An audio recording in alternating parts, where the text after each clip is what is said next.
Okay, I better get this in context. It's the first round of the Magic Tournament. Every single round consists of one game where all the teams enter. It's like teams of 5, they put one representative in, and they complete the challenge. And then, to conclude the rounds, one member of each team has to fight each other. Now, the first game, they lost, and that was actually a pretty good chapter because, okay, it would take too long to explain how the game works, but basically it's hide and seek. You have to avoid all the enemies. You get 1 hit for every time you find the enemy and strike them, but you lose a point every time the enemy finds and strikes you. And Fairy Tail came in dead last because there are 2 guilds who are proving to be possible villains. First, Raven Tail, who are basically, well, every single one of their character design screams, villain, villain, villain. And it also turns out that their master has a rivalry with Fairy Tail's master Makarov, which makes them a very strong candidate for villain. And the other one, Sabretooth, who are basically this guild that's ridiculously strong, and we don't know whether they're villains or just plain arrogance for them. So, yeah, basically, the whole story is Raven Tail, because they hate Fairy Tail so much, their member kept constantly attacking Grey, and then just to rub salt in the wound, Sabretooth member was so strong that basically they didn't even bother with a hiding part. They just stood out in plain sight, attacked everyone with an instant kill move, and pretty much dominated the entire thing. And that was really good for setting up the underdog situation, because it proved that even if that Raven Tail guy wasn't going after Grey, they had no chance of winning. And so you had seen Grey, like, punching a wall straight afterwards and going, damn it, I'll make up for this, I swear I'll make up for this, because you feel like he's been disheartened. Then, the fighting began. The fight takes place over 2 chapters. It is between Lucy, who is, okay, it's kind of debatable about whether she's the main protagonist or Natsu, because technically the story is told from her point of view most of the time, but at the very least, the female lead versus Corona of Raven Tail. Like I said, Lucy's the summoner. Corona, her main power/gimmick is that she can control her head. She can grow to any length, she can manipulate it so that she can attack people like using it with tentacles, tendrils, you know, that kind of generic power. At first the fight starts off like they say it's even, but Lucy's clearly getting the upper hand, especially considering that this is going to sound really random, but one of her summons is a hairdresser. Okay then. Yeah, so she clearly starts getting the upper hand, but then all of a sudden something happens. She sticks one tendril of hair in the ground, and Lucy is thinking, okay, where's the attack coming from? Where's the attack coming from? And then, I forget whether Lucy notices it or whether Corona tells her it, but she eventually realizes that the tendril of hair is not actually aimed for her. It's come out behind the audience into Fairy Tail's special team box, and this tendril of hair is hovering behind one of the child members. I forget her name, and honestly, it really doesn't matter either way. It's hovering behind the child members as he said, don't make a sound, don't fight back, if you do, I will kill this child.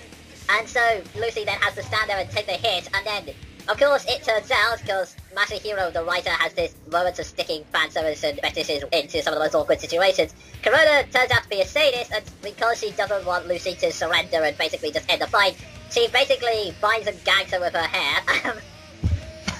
Okay. Yes, it's just as disturbing as it sounds. It's basically like her trussed up and everything else, and then she starts tormenting her, saying, shall I strip you naked in front of this audience, or maybe I should brand you? Okay, Again. subtlety, it exists. Yeah, it's just this really creepy, but thankfully, before anything horrible can happen, Natsu, the male lead, because he has good hearing, he basically hears all of this, runs up to the Fairy Tail box and tears apart the hair tendril. And so Lucy is able to break free and goes, right, I now whip out my strongest attack. She performs this combination with one of her summons, which is basically implied to be this ultimate light magic spell. It's like about to summon these meteors or stars or whatever. It's shining, there's massive Final Fantasy style effects, and it's gonna rain down. And then suddenly, the magic spell disappears and she collapses. Because it turns out, one of Raven Tail's members cancelled out the magic, just randomly. He has a spell which can just cancel out anything that's going on. And then because she exhausted her magic, Lucy collapses and the fight's over and everyone laughs at her. I could probably think of a really witty response to that, but all I can think of right now is, what? now there are several reasons I dislike this fight. It's not just because of the very, very, very creepy bondage bit that happened halfway through it. It's more the fact that, okay, like I said, I get what he's doing. I get the fact that he's trying to show that Lucy is the underdog, but the entire Fairy Tail team are underdogs at this point. But this is not how you do it! Okay, first off, the entire context is really, really, really contrived. The only reason she ends up being so exhausted and so low on magic in the first place is because of the whole hostage situation, which no one notices. I can understand the audience or the judges not noticing because they're focusing on the match, but the art clearly shows that there is an adult standing behind the child who has a great big gigantic tendril of hair hovering just centimeters away from her neck. And not only that, sitting next to this child are not just one, but two of the guild's original masters. These guys who have been shown that they can sense magic and they can sense the deep interpersonal thoughts and feelings of people of their hearts, and they don't notice this at all. Just... And, wow. and on top of that, again, this is a magic tournament. This isn't the first time it's been done. It's implied that this has gone on for several years. And there aren't any rules in place to stop this kind of thing? No one thinks, oh, we should set up some kind of barrier so that the mages can't attack the audience or use them as hostages? Or maybe, I don't know, some kind of seal that stops people from outside the match interfering? Because both of those happen in the match. It just seems ludicrous that no one's thought of this. In this world where there are dark guilds, guilds that will willingly break the rules, maybe we should have something in case someone tries to do that. Yeah, you would think that one of them may have thought, you know, maybe we should be smart. Yeah, and it gets even worse because no one thinks that maybe Raventail should be disqualified. I mean, okay, the magic cancel out thing, there's no way of knowing what happened, but no one clicks the two and two together. Natsu doesn't incinerate the hair, he tears a chunk of it off and he holds onto it for a while. The entire audience, or at least the whole Fairy Tales box, saw him rip it up, and he literally yells, "Lucy, now's your chance!" from the entire audience, and it's pretty clear that even the commentators say, at one point Lucy starts acting strangely, and what was an even battle becomes one-sided. No one clicks this? No one puts two and two together? None of the Fairy Tales say, wait a minute, she was attacking the audience, shouldn't we try and get her disqualified for this? No one brings it up! But what really irritates me, and this is the part that gets to me, more than just the contrivance of the whole thing, it's again the whole Deus Ex Machina aspect, or what would be more appropriate here, Diablos Ex Machina. I get the fact that the whole point of this arc is meant to be that Fairy Tail are the underdogs, and as such they have to have a really bad first opening. I get that. That was really effective with Grey. The reason why it doesn't work here is because the whole reason why underdogs are good is because they have to try their best and fail. They have to make their best, but it's not good enough. What happens here is that it is 100% obvious that Lucy could have clearly easily win. That final attack she had made obviously would have one-hit KO'd her, to the point where it showed that Raventail's member is scared and out of her mind. I'm sorry, but when you have to say that your characters are so awesome, the only way they can lose is if someone cheats them out of victory, that's not an underdog story. It doesn't make me feel sympathetic with the characters. I mean, it doesn't make me think, oh, they're such an imposing threat, can Fairy Tail ever get around this? I think, okay, the villains are pathetic and they can only rely on cheating to win, and Fairy Tail can clearly own everyone else in the competition still. It's really bad. It makes your villains weak, and it makes your entire story just seem contrived and unnecessary, you know. Yeah, it's just bad. Yeah, and that's the whole reason why I'm thinking of giving up this series, because as bad as Naruto and Bleach have gone, they have never been this ridiculous. I mean, this is the first time in a long while where I've read a manga chapter and just felt utterly dissatisfied and just green. I just felt, I cannot believe this crap is happening. I cannot believe they think it's a good idea. I cannot believe it's just... ugh. Yeah, and at least Bleach and Naruto, you can very safely say they had good moments occasionally. But this one, by the sound of things, has not had a good moments for the last... How long has this pointless ass time skip been going on? At least a month, maybe 2. Yeah, so this has not had so much as one good moment for at least 2 months. Yeah. Naruto and Bleach have had some bright spots. Naruto surprisingly many. Yeah.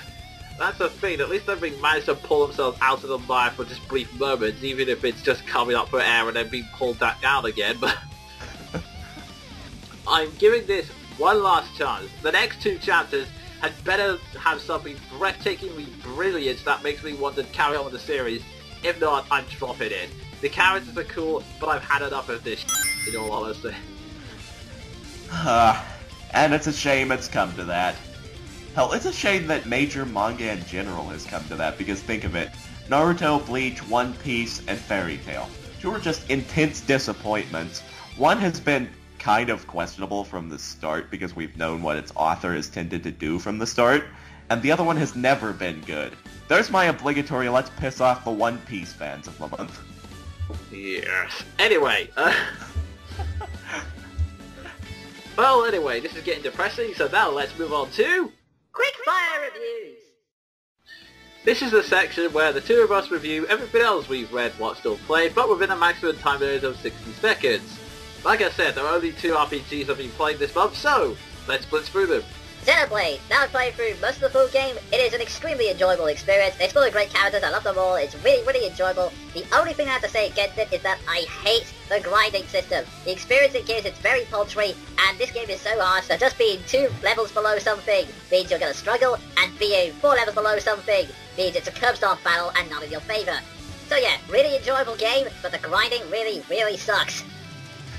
Isn't that the case with most grinding? Unless, of course, you end up doing what me and my dad did, sticking a screwdriver in the keyboard and leaving your characters to grind for 2 hours straight until they're level 63 at the beginning of the game. Yeah, that's the thing. I really am going to have to resort to something like that, because the reason why it's annoying me as of late is because, like I said, I have a massive workload this month. I do not have the time to grind. The second game I've been playing recently, The Last Story, yet another one of Project Rainfall to come out for the Nintendo Wii. It's kind of enjoyable so far. It jumps you right in the action, and there are a lot of attempts to immerse the gameplay with the story. Some not quite as good as others. Although pacing problems and the fact that everyone wears drab colours kind of distracts from it, but I'll continue with it for now. So, overall, hesitant recommendation? Yeah, kind of at the moment. In fairness, the game does give you the option to, like, change the colours and palettes of your main cast, which, as soon as I found out I could do that, I whacked up the colour on everyone else as much as I could. Okay, that concludes the Quickfire section. We will now move on to our final section for the month. News Spotlight! Once again, it's time for us to take a look at this month's media-related news stories, or at the very least the ones that have caught our eye, and then give our own opinions on the matter. Now, not much has happened this month, and like I said, I've got a lot of work, so I'm going to try and keep it short. Fire Emblem 3DS has a European release date. Which almost inevitably means that it's going to have a North American release date. Or to put that another way, the hell yes. But yeah, we're just happy, and frankly, after the Fire Emblem 3 remake didn't make it over here, I am just so glad that that hasn't put Nintendo off releasing Fire Emblem games. Yeah. Although this means I'll have to get a 3DS just for the game. Admittedly, they've only released one trailer for Fire Emblem so far, but it does look pretty good despite that. And what's curious is that in some of the screenshots, it looks like the hero may be a dual wielder, which I can only say it's about freaking time, you know. Because, you know, dual wielding's been around since the dawn of war. Yeah, and in all honesty, it is yet to make an appearance in Fire Emblem for reasons unknown, but...